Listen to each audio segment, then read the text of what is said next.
So have you ever wondered about hypnosis? Is it some kind of stage trick or is there something real to it? Well, today we're going to peel back the curtain and look at the incredible story of how hypnosis went from being seen as this mystical, almost magical power to a genuine tool of the mind. Right from the get-go, hypnosis has had this identity crisis. Is it pure entertainment? Some spooky form of mind control? Or is it a legitimate medical practice? This is the big question, the central tug-of-war that we're going to explore as we trace its fascinating history. All right, so our story kicks off back in the 18th century.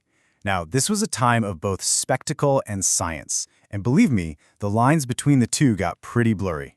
The first pioneers in this field were working with what they believed were these invisible, mysterious forces, and they were captivating everyone. Okay, so check this out. You've got two totally different explanations for what seems to be the same thing.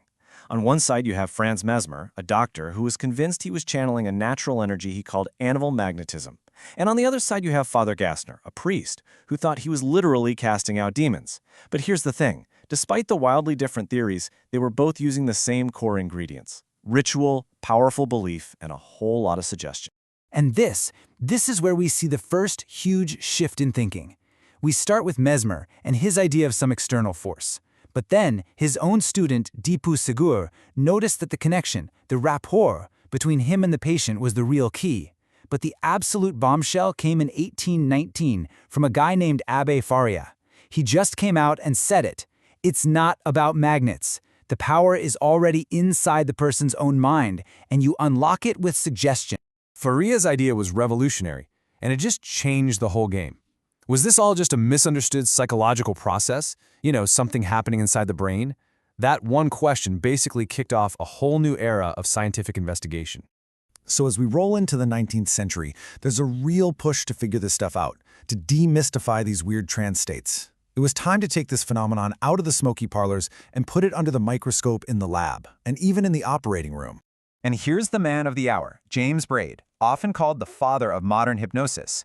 Around 1843, this Scottish surgeon finally gave it a name, hypnosis, which comes from hypnos, the Greek word for sleep. But, and this is super important, he was clear that it is not sleep. He defined it as a unique state of super-focused attention. He gave it a name and a scientific framework. This was Braid's mic drop moment. He proved you didn't need any magnets or weird hand-waving or mystical energies. Nope, all it took was the subject's own focused attention, usually by just having them stare at a single point. He showed the world that this was a totally natural state of the human mind. Okay, so if it's natural, what can it actually do? Well, get ready for this, because this number is just wow. Around the same time, another Scottish surgeon, James Esdale, was working in India. Before he started using hypnosis, the death rate after surgery in his hospital was a horrifying 50%. 50. By using deep hypnotic states as the only form of anesthetic for major operations, he dropped that mortality rate down to just 8%. This wasn't magic, it was saving lives. So, hypnosis was now on the map as a real, powerful phenomenon. The debate was no longer if it works, but how and why it worked.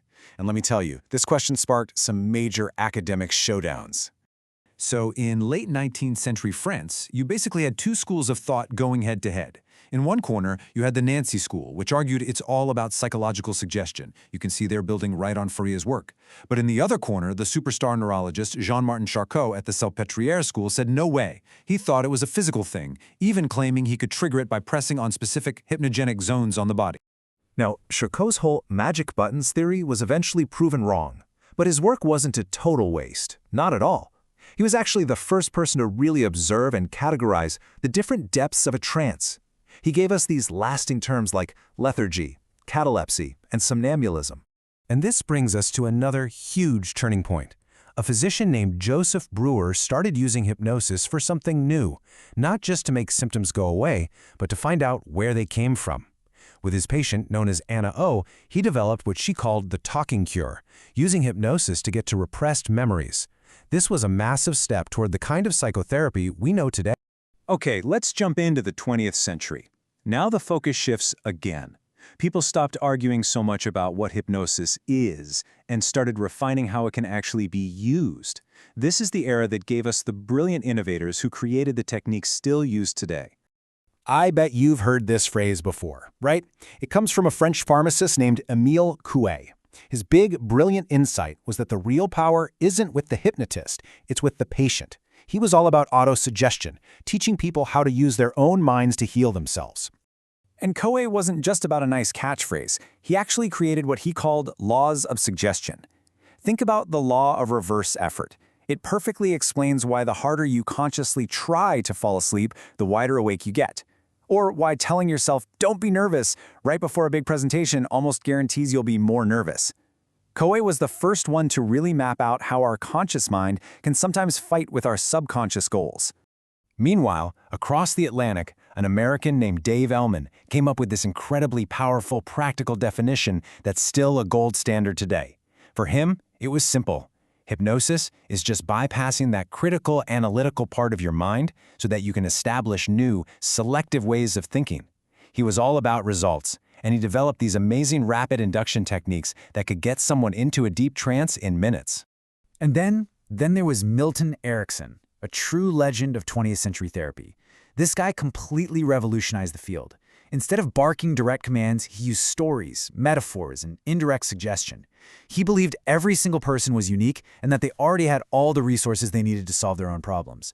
His job was just to help them find those resources. So, after all that history, all those debates and discoveries, where did it all lead? Well, these foundational ideas didn't just fade away. They were woven into the very fabric of modern therapy. You can literally draw a straight line from these pioneers to many of the therapies used today.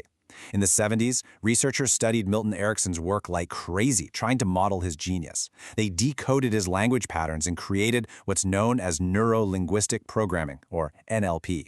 From there, the ideas just kept evolving, blending with positive psychology to create things like solution-focused hypnotherapy, which is all about focusing on a person's future goals instead of digging around in their past. So from magnets and mysticism all the way to neuroscience and modern therapy, what a journey. Hypnosis has finally shed that supernatural reputation to become a respected tool for tapping into the incredible power of the human mind. The history has been written. But as we learn more and more about the brain every single day, its future, well, that's just beginning. What do you think we'll unlock next?